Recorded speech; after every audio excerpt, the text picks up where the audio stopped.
There was a report last week that Ian Rappaport put out about Micah Parsons, and he put out about the fact that the Green Bay Packers are intrigued by it. And I know it's easy to poo-poo. I would say this. The Cowboys are idiots if they get rid of Micah Parsons. No doubt. You want to know something? Cowboys do idiotic things. They do. I can't wait for – I think Jerry Jones's deal's out on Netflix. I just saw a clip calling the Packers' loss with Jordan Love as the quarterback the most heart-wrenching, disappointing loss in the history of the Cowboys franchise. That makes us feel good. Gut punch them. So I don't think they would ever trade a star player like that to G&G.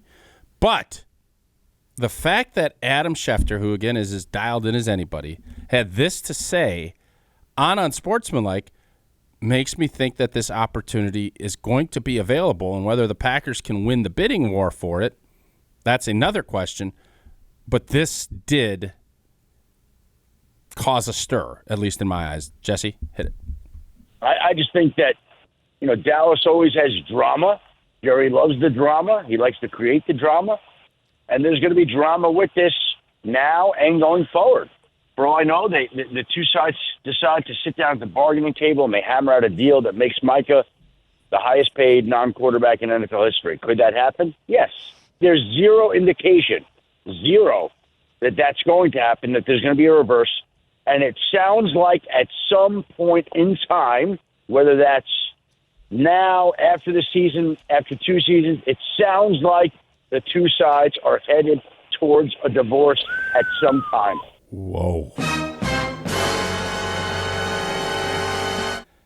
If you're Dallas, and this is true, and why would Shefty make this up? He's not.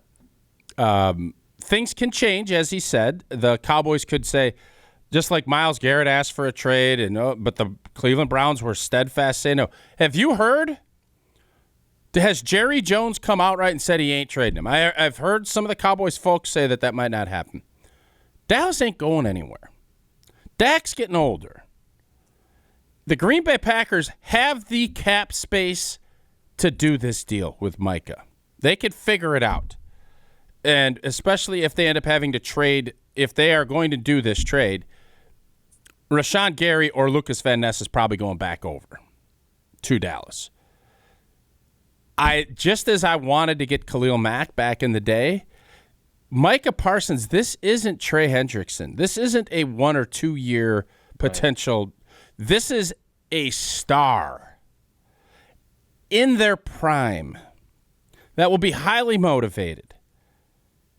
I think if Green Bay can, I think they should ramp up their efforts because it sounds as if there's some availability, which I didn't think a week ago. This clip this morning makes me think, is Dallas really will Dallas actually do this?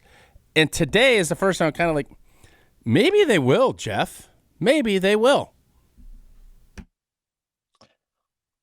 Micah Parsons is in the fifth year option year of his rookie contract. Mm-hmm. He is guaranteed a base salary of $24 million. Correct.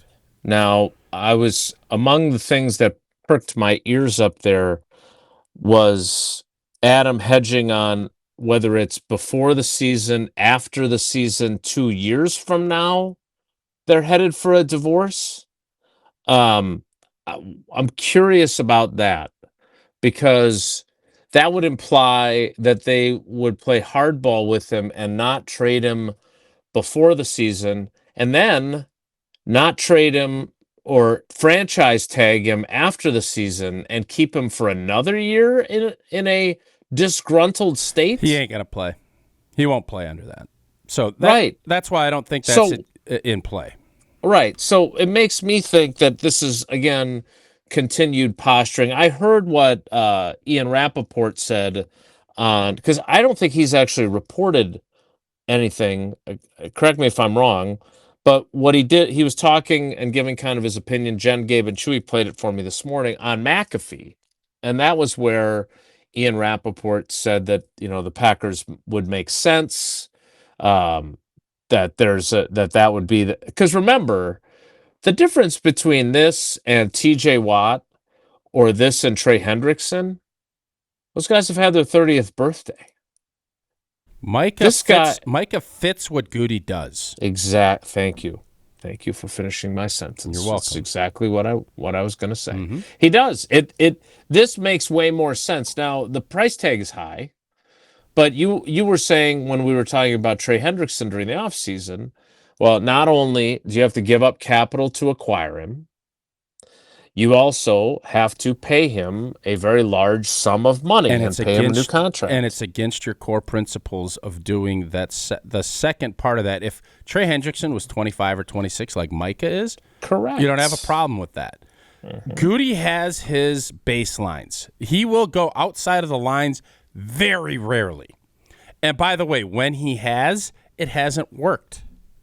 When he's went outside the lines, it has not worked for him. So this would be a case. Again, I just don't think, if I'm Dallas, I don't think I sign him and just move on with my life.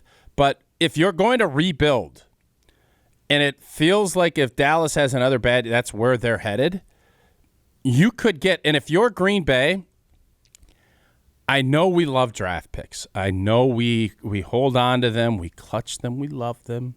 They're so nice because they're cheap, and there's a lot there. Mm-hmm. But if you can get a transcendent player, a field tilter, a bullseye guy, however you want to, and Micah, make no mistake, is that in the prime of his career, and you end up paying him $41 million a year. Yes, that's a lot. You do it. It's only $16 million more a year than you're paying Rashawn Gary, and he's a better player. Yeah, and you'll find a way to structure it. Again, you would not make this trade without signing Micah Parsons to a deal. Correct. That is not going to happen. So that will be part of this equation. I don't think it will happen, but I'm telling you, you just feel like there's more.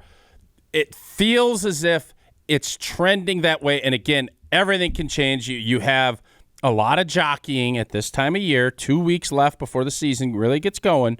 And once the season starts, and if nothing has happened, that's when all of a sudden those antennae go up, and you're like, all right, maybe we can go get him. And if you're Green Bay, do you give up?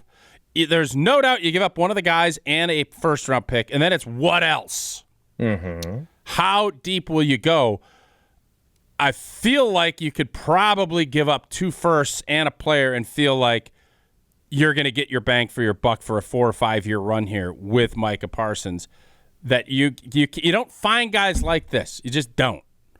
And if they're available in their prime, just like you would ask, what the hell were the New York Giants doing with Xavier McKinney?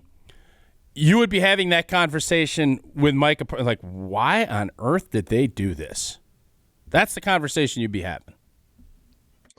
As I told Jen, Gabe, and Chewy, given the return to concern about third-round picks, they could probably throw in a couple of third-round picks in the future as well. Now that Marshawn Lloyd is injured again, it just seems like that is the round where Goody is just snake bit, other than Tucker Kraft.